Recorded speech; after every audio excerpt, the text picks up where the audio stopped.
귀한 찬양 감사드립니다. 산다는 것은 무엇인가를 선택하고 결정하는 과정이라고 할 수 있습니다. 그 선택과 결정이 쌓여서 인생의 방향이 되고 운명이 달라집니다. 그 선택과 결정 중에는 사소하고 하찮은 것도 있고 인생의 궤도 전체를 결정할 만큼 중요한 것도 있습니다.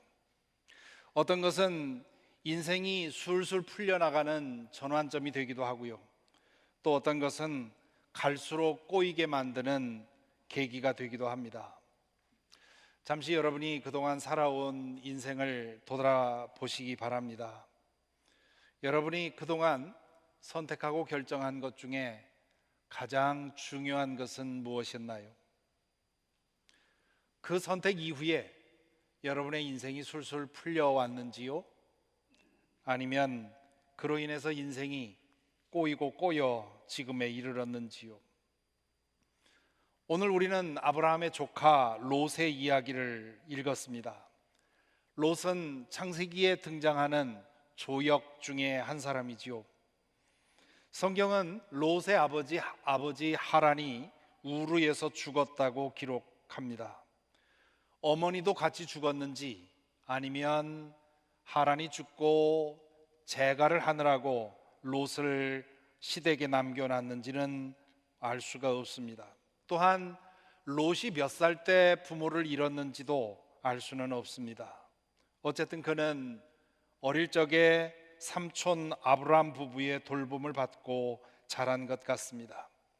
그는 할아버지 데라가 우르를 떠날 때도, 삼촌 아브람이 하란을 떠날 때도 아브라함을 따라갔습니다.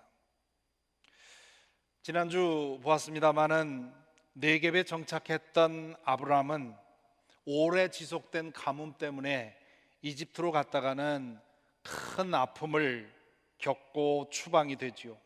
그때 이집트 왕은 사례를 후궁으로 들이면서 아브라함에게 주었던 그 많은 재산과 가축을 회수하지 않습니다. 그것이 아브라함이 거부가 되는 전환점이 됩니다. 참 인생이란 알 수가 없지요. 아브라함 가족이 돌아왔을 때 네겝에 들었던 가뭄은 거쳤던 것 같습니다. 그는 네겝에서 얼마 동안 지내다가 가축이 불어나자 이곳저곳 돌아다니면서 살다가 베델과 아이라고 하는 그 목초지에 정착을 합니다. 아브라함은 조카가 그만의 가축을 갖고 재산을 불려가도록 배려해 줍니다. 삼촌이니까 조카에게 그건 당연한 거지요 라고 생각할지 모르지만 사실은 그렇지 않습니다. 나중에 보겠지만 야곱이 외삼촌 라반을 위해서 20년 동안 종처럼 일을 하지요. 그리고는 그가 떠날 때 빈손으로 돌려보내려고 꾀를 씁니다. 아브라함이 조카 롯에게 행한 일은 결코 쉬운 일이 아니라는 것이지요. 베델에서 아브라함과 롯의 가축은 여러 명의 종을 고용해야 될 정도로 급속도로 불어납니다. 얼마 지나지 않아서 그들이 거주하고 있던 목초지가 비좁게 됩니다. 그로 인해서 아브라함의 종들과 롯의 종들이 다투는 일이 자주 일어납니다. 아브라함은 이제 헤어질 때가 되었구나 생각을 했겠죠. 이미 가나안 땅에 정착하고 있던 주민들 사이에 비집고 들어가서 정착하지 않은 땅에서 살아야 했기 때문에 두 사람이 함께 거주하기에 충분한 목초지를 찾을 수가 없었던 거지요. 아브라함은 새로 이주할 만한 곳을 물색을 합니다. 두 곳이 마음에 들었습니다. 한 곳은 산악지대였고 다른 한 곳은 요단강 근처에 있는 목초지대였습니다. 산악지대에 정착하면 가축을 기르기 위해서 이곳저곳 다녀야 했고 평야지대는 목초가 충분했습니다. 아브라함은 롯을 데리고 높은 산에 올라가서 그 모든 광경을 보여주지요. 그리고는 조카에게 네가 먼저 선택을 하면 어디를 선택하든 나는 다른 곳으로 가겠다고 얘기를 합니다. 당시 롯은 적어도 30, 40세가 된 장년이었을 것이고요, 아브라함은 80이 넘은 노인이었습니다. 그렇다면 어릴 때부터 자신을 길러준 삼촌한테 삼촌이 먼저 선택하십시오, 제가 삼촌이 남겨놓은 땅으로 가겠습니다 라고 답해야 옳지요. 그런데 롯은 삼촌의 제안을 덥석 받아들입니다. 오늘 본문 12절에 보면 평야를 선택한 롯에게는 다른 이유가 있었던 것을 알게 됩니다. 12절에 보면 이렇게 되어 있습니다. 아브라함은 가나안 땅에서 살고 롯은 평지의 여러 성읍을 돌아다니면서 살다가 소돔 가까이에 이르러서 자리를 잡았다. 롯은 평야 지역에 정착한 후에 점점 이사를 해 가면서 소돔성 가까이로 접근해 갔다는 말입니다. 그러니까 롯이 정말 가고 싶었던 것은 평야지대가 아니라 소돔성이었던 것이지요. 14장에 가면 롯은 소돔의 주민이 되어 있습니다. 아마도 그는 수년 동안의 유랑 생활에 지쳐 있었을지 모릅니다. 이제는 좀 안정을 찾고 싶었을지 모르지요. 한 곳에 정착해서 뿌리를 내리고 싶었을지 모릅니다. 그는 소돔성의 그 풍요와 번영을 알고 있었고 그곳에서 안정된 생활을 하고 싶었을지 모릅니다. 그것이 삼촌이 제안했을 때 덥석 그 제안을 받아들인 숨은 동기였을지 모릅니다. 그런데 그는 그 소돔의 이면을 보지 못했습니다. 오늘 본문의 마지막 절은 소돔에 대해서 이렇게 말하지요. 소돔 사람들은 악하였으며 주님을 거슬러서 온갖 죄를 짓고 있었다. 성서 저자는 이 한 절을 덧붙임으로써 롯이 보았던 것, 그 좋은 것 이면에 위험이 도사리고 있었다는 것을 암시합니다. 그 위험이 어떤 것인지는 이제 다음 주에 보도록 하겠습니다. 롯은 그 선택과 결정이 그의 인생을 술술 풀리게 해줄 거라고 생각을 했습니다. 하지만 그 이후의 이야기를 읽어보면 그 선택으로 인해서 롯의 인생은 꼬이고 꼬여서 결국 아주 불행한 결말에 이르게 됩니다. 그가 소돔에 정착한 후에 소돔은 전쟁에 휘말리게 됩니다. 주변에 있었던 작은 부족 국가 몇이 연합을 해서 소돔을 공격을 합니다. 그러자 소돔 왕은 자신을 함께 할 수 있는 작은 부족 국가들을 모아서 전쟁을 치르지요. 그 전쟁에서 소돔 왕은 패합니다. 그로 인해서 소돔성의 주민들과 롯은 포로가 되지요. 다행히 아브라함이 그 소식을 듣고 자신들이 동원할 수 있는 350명의 사병들을 몰고 가서 그 연합군의 후방을 칩니다. 그래서 롯도 구하고 그의 빼앗겼던 재산도 회수합니다. 그런데 이 사건으로 인해서 롯은 소돔에서 중요한 인물로 부상을 합니다. 머지않아 그는 소돔의 지도자 중에 한 사람이 되지요. 인생은 참 알 수가 없습니다. 이집트에서 아브라함이 아내를 바로에게 빼앗기는 그런 불상사가 있었지만 그것이 그가 거부가 되는 그런 전환점이 된 것처럼 전쟁 포로로 잡혀갔던 사건이 롯으로 하여금 소돔의 지도자가 되게 한 것입니다. 이제는 소돔의 지도자로서 이 인생이 더 잘 풀려나갈 줄 알았는데요, 결정적인 불행이 찾아옵니다. 소돔과 고모라의 죄악이 한도를 넘어섰고 하나님께서는 그 성을 심판하기로 하신 것입니다. 이때에도 아브라함이 나서서 조카를 위해 중재하지요. 하나님, 소돔성에 의인 50만 있어도 좀 멸망시키지 말아 주십시오. 허락받자, 아니 40명만 있어도 안 되겠습니까? 그렇게 해서 결국 10명까지 내려가는데, 불행하게도 소돔에는 의인 10사람이 없었습니다. 결국 소돔성을 구하고 싶었지만 조카 롯을 구하는 것으로 만족해야 했습니다. 유황과 불의 심판으로 소돔과 고모라가 잿더미가 되기 직전에 롯은 아내와 두 딸을 데리고 소알성으로 피신합니다. 피신하는 과정에서도 19장을 읽어보면 롯은 미련을 버리지 못하고 자꾸만 주저하고 꾸물거립니다. 그는 어느새 소돔을, 그리고 소돔에서의 삶을 사랑하고 있었던 것입니다. 주저하면서 소돔성을 나와 소알성으로 피신하는 중에 심판이 시작이 됩니다. 도피 중에 롯의 아내는 뒤를 돌아보다가 그 자리에서 소금 기둥이 되어버리지요. 롯과 두 딸만이 겨우 목숨을 건진 겁니다. 소돔과 고모라가 잿더미가 되고 더 이상 사람이 살 수 없는 땅이 된 후에 롯은 소알성을 떠나 동굴로 찾아 들어갑니다. 성경은 그 대목을 이렇게 적어놓고 있습니다. 롯은 소알에 사는 것이 두려워서 두 딸을 데리고 소알을 떠나 산으로 들어가서 숨어서 살았다. 왜 롯은 그 성에 살기를 두려워했을까요? 두 가지 이유를 추정해 볼 수 있습니다. 하나는 소돔과 고모라에 임했던 심판이 소알에도 임할지 모른다는 두려움이 있었을지 모르지요.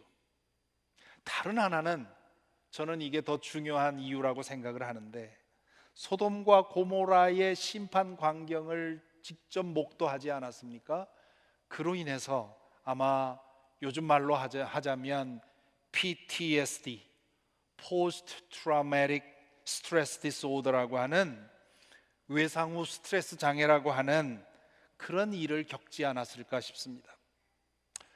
오래전의 일인데요, 어느 지방에 가서 집회를 하고 저녁에 호텔로 돌아와서 침대에 누워서 TV를 켰습니다.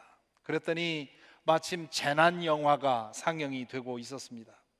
바다에 지진이 일어나서 거대한 쓰나미가 육지를 덮치는 광경이었습니다. 제목도 잊어버리긴 했습니다마는 그 영화의 장면 중에, 제가 본 장면 중에 고층 빌딩만한 그런 파도가 육지를 덮칠 때 아버지가 딸의 어깨를 감싸고 피하는 그런 모습을 보게 되었습니다. 그 화면으로 그런 장면을 보는데 그 컴퓨터 그래픽을 잘해서 그랬는지, 어쨌든 제가 피곤해서 그랬는지 그냥 실제로 저한테 밀려오는 것 같은 그런 느낌을 받았습니다. 영화를 끝까지 보지 못하고 TV를 끄고 잠을 청했는데요, 그런데 조금 전에 보았던 그 광경, 그 어마어마한 파도가 덮치는 그 광경이 제 뇌리에서 계속 리플레이가 되는 겁니다. 잠시 후에는 속이 미식거릴 정도로, 그래서 이래선 잠을 못 자겠다 싶어서 일어나서 잠시 묵상을 하고 기도하고 잠자리에 들었습니다. 그때 그런 생각을 했습니다. 와, 이게 이런 광경을 실제로 보면 정말 감당할 수가 없겠구나. 우리의 마음이 그렇죠. 정도 이상의 충격을 우리 마음은 감당할 수가 없습니다. 그런 것을 생각하면 소돔성과 고모라성이 한순간에 불바다가 되고 잿더미가 되는 그 모습을 직접 지켜보았다면 그 충격을, 그 이후에 바른 생각을 갖고 살아갈 수가 없었을 것입니다. 그는 심판으로부터 목숨은 건졌지만 그러나 그 이후에 제정신으로 살아가지 못했을 것입니다. 우리가 이미 본 것처럼 노아가 홍수로부터 살아나기는 했지만 그 홍수로 인해서 그 모든 사람이 죽었을 때 혼자 살아남았다고 하는 그 기억 때문에 그가 제정신으로 살 수 없었던 것과 유사한 경우입니다. 그래서 그는 산으로 숨어 들어갑니다. 두 딸은 제정신이 아닌 아버지를 그냥 둘 수가 없어서 따라 들어가지요. 그리고 그 산에서 성경 이야기 중 최대의 섹스 스캔들이 일어납니다. 두 딸이 아버지를 만취하게 해놓고 아버지의 씨를 받아 임신한 것이지요. 얼마나 달리 방법이 없었으면 그랬을까 싶기도 하지만 그것은 딸로서 아버지에게 해서는 안 되는 일이었고 딸로서 자신들에게 해서도 안 되는 일이었습니다. 얼마 후 롯은 두 딸의 배가 불러오는 것을 정신이 돌아올 때마다 보지 않았겠습니까? 그것을 보고 짐작했겠죠. 그러나 그 사실을 인정할 수가 없어서 물어보지도 못했을 겁니다. 제정신이 들 때마다 그 일로 얼마나 괴로웠겠습니까? 자식도 아니고 손주도 아닌 그 아이들을 볼 용기가 나지 않았을 것입니다. 그 고통의 현실을 마주할 수가 없어서 아이들이 태어나기 전에 그의 마음이 스스로 셧다운 됐을 가능성이 크죠. 그것이 우리 마음의 self defense mechanism이지라고 하지 않습니까? 도저히 감당할 수 없는 어떤 일을 만날 때 우리 마음에서 그냥 셧다운이 돼서 아무것도 기억하지 못하는 그런 모습이 되는 거죠. 삼촌과 헤어질 때 롯이 행한 선택과 결정은 그의 일생을 지배한 하나의 패턴이 결정적으로 드러난 것이라고 할 수 있습니다. 어릴 때부터 형성된 그만의 패턴에 따라서 선택과 결정을 한 것이고 그것이 그의 운명을 결정한 것입니다. 그렇다면 롯의 선택과 결정의 배후에는 무엇이 있었을까요? 왜 롯에게는 이런 패턴이 만들어졌을까요? 우리는 어떤 선택과 결정을 할 때 이성으로 생각해서 합리적으로 신념에 따라 행한다고 생각을 합니다. 하지만 실제로는 이성이 아니라 우리의 정서가 우리의 선택과 결정을 더 많이 지배합니다. 그것이 현대 심리학이 밝혀낸 진실 중에 하나입니다. 우리는 생각대로 사는 존재인 것 같지만 실은 느끼는 대로 사는 사람들입니다. 데카르트가 오래전에 나는 생각한다, 고로 존재한다 라고 하는 유명한 말을 남겼지만 프로이드와 융은 나는 느낀다, 그러므로 존재한다고 우리에게 말합니다. 롯의 경우도 마찬가지였을 것입니다. 그가 선택하고 결정한 방향은 그의 이성이 아니라 그의 정서가 정한 것입니다. 그렇다면 롯의 정서는 왜 그렇게 선택하고 결정하게 만들어졌을까요? 왜 그로 인해서 그의 인생이 꼬이게 되었을까요? 창세기에 기록된 롯의 일화는 겨우 3개에 불과합니다. 그렇기 때문에 롯의 심리를 제대로 파악하는 것은 거의 불가능한 일입니다. 하지만 한 가지 짚히는 것이 있습니다. 그가 어릴 적에 부모를 잃었다는 사실이지요.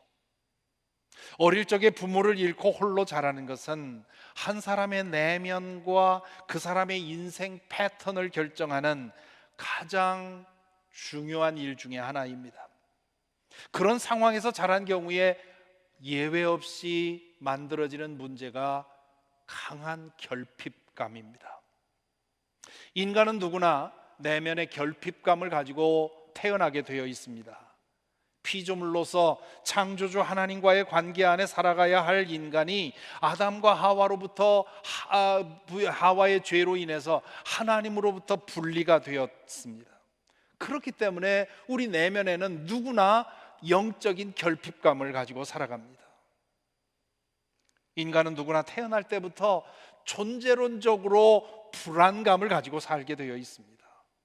신생아가 태어날 때 으앙 하고 터뜨리는 그 울음은 의학적으로는 첫 번째 호흡이라고 하지만 심리적으로는 불안감과 두려움의 표현이라 할 수 있습니다. 그 불안감을 어느 정도 다독여 주어서 두려움 없이 세상을 대면하게 돕는 것이 부모와 가족의 사랑입니다. 어린아이가 잠에서 깨어나면 빈 방에 홀로 있다는 사실로 인해 웁니다.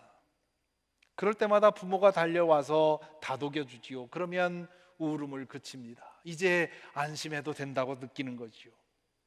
그렇게 반복하다 보면 얼마 후에는 아이가 잠에서 깨어나도 울지 않습니다. 잠에서 깨어나서 놀고 있습니다. 홀로 빈 방에 있어도 두려워할 필요가 없다고 하는 것을 학습을 통해 알았기 때문입니다. 심리학자들의 연구에 의하면 부모와 가족의 전적인 지지와 사랑을 받고 자란 아이는 성장한 후에도 결핍감이 아니라 충족감으로, 불안감이 아니라 안정감으로, 두려움이 아니라 담대함으로 세상을 대한다고 하지요. 그런 사람은 때로 위험한 선택과 결정을 하기도 합니다. 위험에 자신을 내어놓기도 합니다.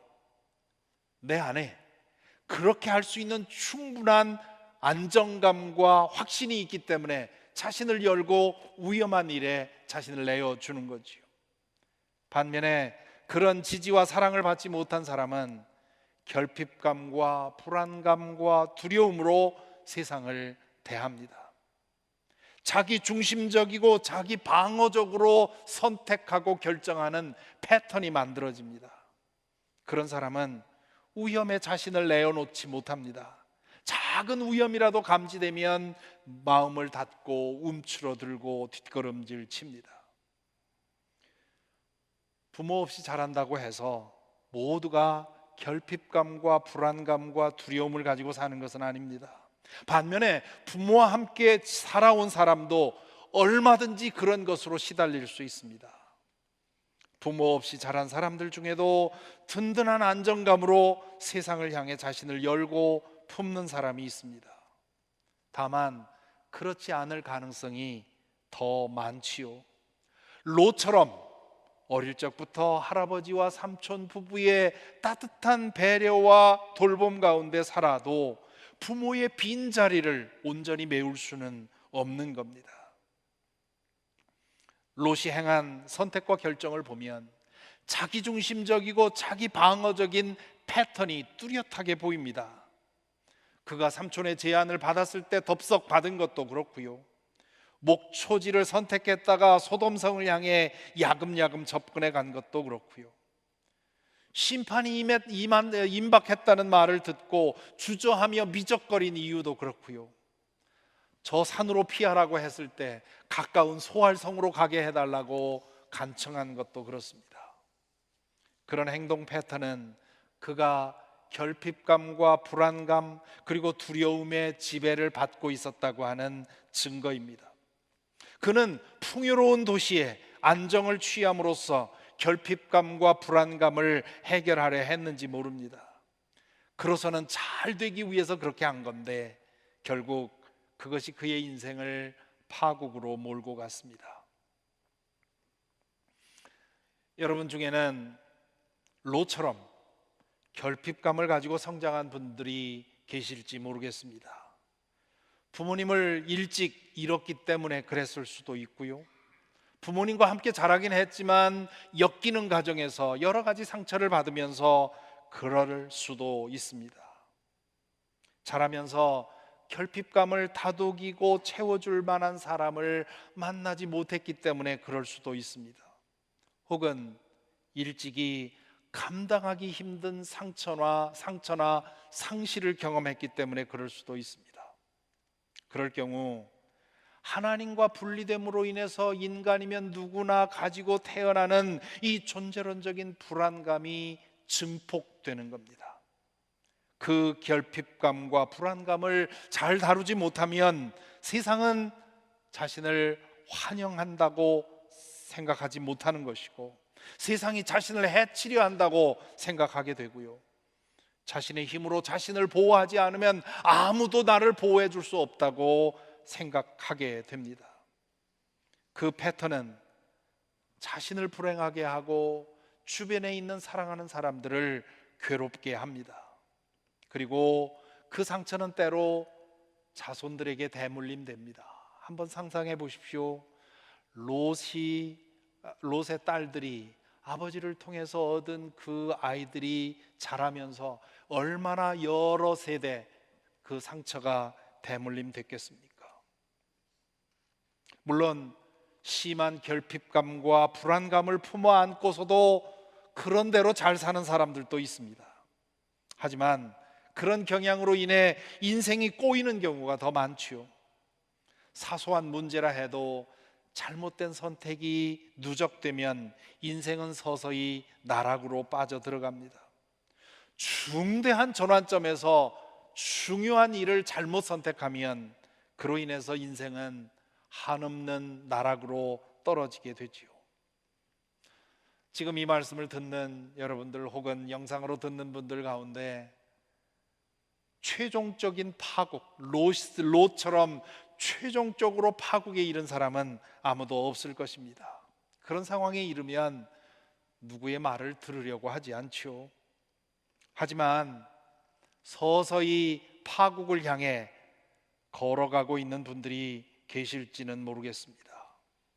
불행하게도 그런 분들은 내가 그런 상황에 있다는 사실, 내가 파국을 향해 가고 있다는 사실을 인정하려 하지 않고요, 알려고도 하지 않습니다. 다른 사람들은 다들 저 사람이 저래서는 안 되는데 하고 바라보고 있는데 본인만 옳다고 생각하고 그렇게 살아가지요. 롯을 바라보는 아브라함의 마음이 그랬을 것입니다. 아브라함은 롯의 결핍감을 채워주기 위해서 많은 노력을 했습니다. 하지만 삼촌이라고 해서 조카의 인생을 좌지우지할 수는 없는 것 아닙니까? 부모라고 해도 자녀의 인생을 지배할 수는 없지요. 그럴 수도 없고 그래서도 안 되지요. 자식이 잘못 나가는 것을 본다 하더라도 어느 정도까지 할 수밖에 없습니다. 나머지는 그의 선택을 지지하고 도와줄 수밖에 없습니다. 그런데 롯은 거듭해서 불행을 선택하는 겁니다. 롯의 인생이 꼬이고 문제가 생길 때마다 아브라함은 개입해서 도와주지요. 하지만 결국 롯이 파국으로 가는 것을 막지는 못했습니다. 그 모습을 보면서 아브라함의 마음이 얼마나 아팠겠습니까? 때때로 말썽 중에 있는 자녀들 혹은 어려움 중에 있는 자녀들을 보면서 부모가 가지는 마음이 그런 마음이겠죠. 그렇다면 이 롯의 결핍감은 치료할 수 없는 것이었을까요? 그럴 수 있었습니다. 그는 아브라함을 따라다니면서 하나님께 예배한 사람입니다. 그 예배를 통해 하나님을 인격적으로 만나고 그분 안에서 그분의 그 사랑을 발견했다면 그의 결핍감은 채워졌을 것입니다. 불행하게도 그 예배는 아브라함만의 예배였습니다. 롯은 몸으로는 예배에 참여하고 있었지만 마음까지는 가지 않았습니다. 이집트에서 아브라함과 사레가 하나님을 체험했을 때도 롯은 그냥 지켜볼 뿐이었습니다. 아브라함은 롯에게 자신이 만난 그 하나님을 만나게 해주고 싶었겠죠. 그런데 강제할 수는 없는 일 아닙니까? 내가 하나님과 사는 것을 보여주면서 롯도 그것을 찾기를 기대했을 것입니다. 롯이 아브라함과 헤어지기 전에 하나님을 만났다면 그의 인생이 이렇게 꼬이지는 않았을 것입니다. 인간의 내면에 있는 결핍감은 하나님 안에서 자신을 새롭게 발견할 때 비로소 온전히 치유되기 때문입니다. 하나님 안에서 자신을 발견할 때 자신이 원하고 바라고 추구하던 그 모든 것이 하나님 안에 나를 위해 준비되어 있는 것을 보게 됩니다. 그것을 알면 안정을 찾기 위해, 자신을 보호하기 위해, 자신을 지키기 위해, 세상과 싸우기 위해 더 이상 발버둥 칠 필요가 없다는 것을 알게 되지요. 하나님 안에서 평안함과 담대함을 얻고 그 마음으로 두려움 없이 세상을 향해 자신을 열고 필요할 때는 자신을 내어줄 수도 있습니다. 아브라함과 사레는 이집트에서 큰 상처를 겪으면서 두 가지를 얻습니다. 좀 전에 말한 것처럼 하나는 거부가 될 만한 기본 자산을 얻게 되고요, 다른 하나는 하나님이 정말 살아계시다는 것을 체험합니다. 아브라함과 사레는 롯보다는 비교적 유복하게 자랐겠지요.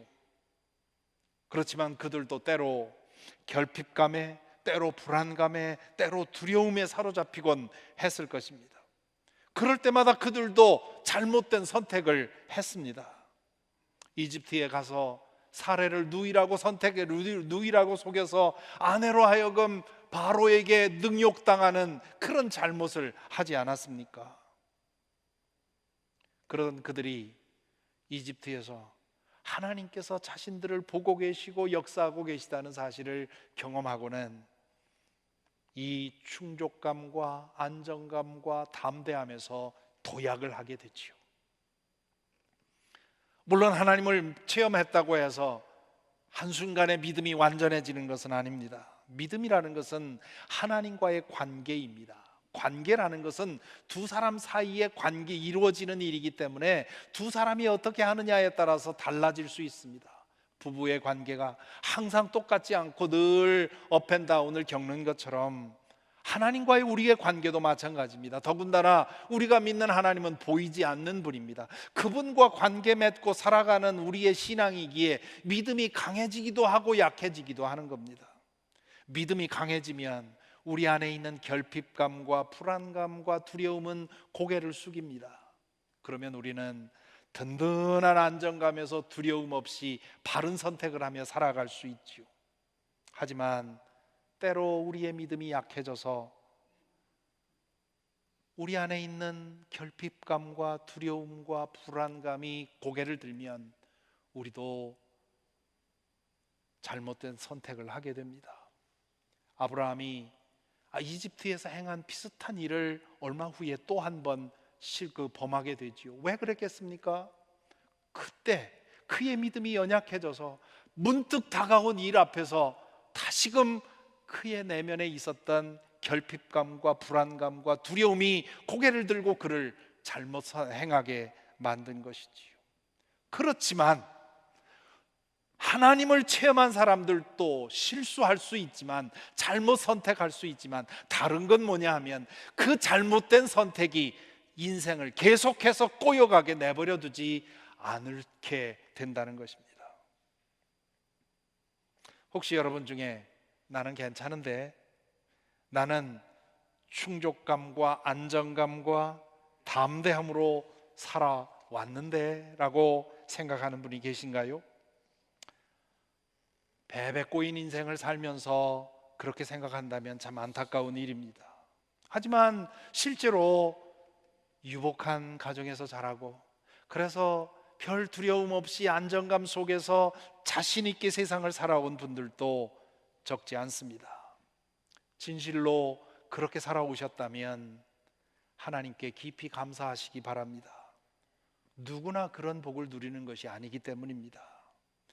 그런 복은 자격 있어서 주어지는 것도 아니고요, 자격이 없다고 그런 복을 누리지 못하는 것도 아닙니다.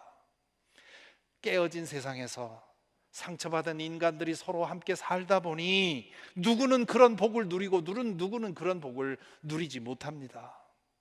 따라서 그런 복을 내가 누리고 살았다면 그 복에 감사하고, 그리고 그런 복을 누리지 못하는 사람들에게 아브라함이 되어주도록 힘써야 할 것입니다. 다른 사람이 누리지 못하는 복이 나에게 있다면 그 복은 나의 특권이 아니라 나의 책임입니다. 그런데 그런 복을 누리고 산 사람이나 그렇지 않은 사람이나 누구에게나 꼭 필요한 것이 있습니다. 하나님 안에서 자신을 새롭게 발견하고, 그리고 그 하나님 안에서 만족감을 누리며 살아가는 것입니다. 아브라함과 사레처럼 충족감과 안정감과 담대함으로 살아온 사람도 하나님 안에서 자신을 새롭게 발견해야 합니다. 하나님 안에서 새롭게 발견하지 않으면 사람에게서 얻은 충족감, 안정감, 그리고 물질적인 환경을 통해서 얻은 안정감과 담대함은 우리 삶의 여정에서 만나는 풍파 앞에서 한순간에 무너져 버릴 수 있습니다. 하나님 안에서 평안과 담대함과 믿음을 얻을 때 우리는 비로소 만세반석, 결코 흔들리지 않는 반석 위에 서게 될 것입니다. 이렇거나 저렇거나 우리는 모두 한때 롯이었습니다. 정도의 차이가 있지만 우리도 모두 결핍감과 불안감과 두려움을 지병처럼 앓고 살아온 사람들입니다. 어떤 사람은 좀 심하고요, 어떤 사람은 좀 약할 뿐이지요. 그로 인해 우리의 인생에도 꼬인 매듭이 몇 개씩은 있지 않습니까? 여러분, 누가 예외가 있을까요? 인생을 돌아보면서 그때 그러지 말아야 했는데.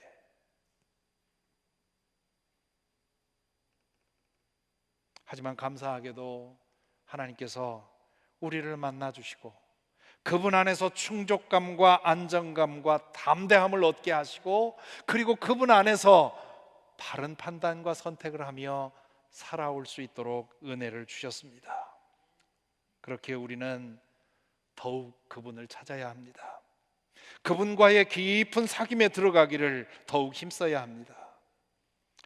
그런다 해도 다 치유되지 않고 우리 안에 고개를 숙이고 있는 그 결핍감과 그 불안감과 두려움이 때로 우리를 걸려 넘어지게 합니다. 하지만 그로 인해서 우리는 그런 것으로 인해서 우리의 인생이 한없이 꼬이도록 내버려 두지 않습니다.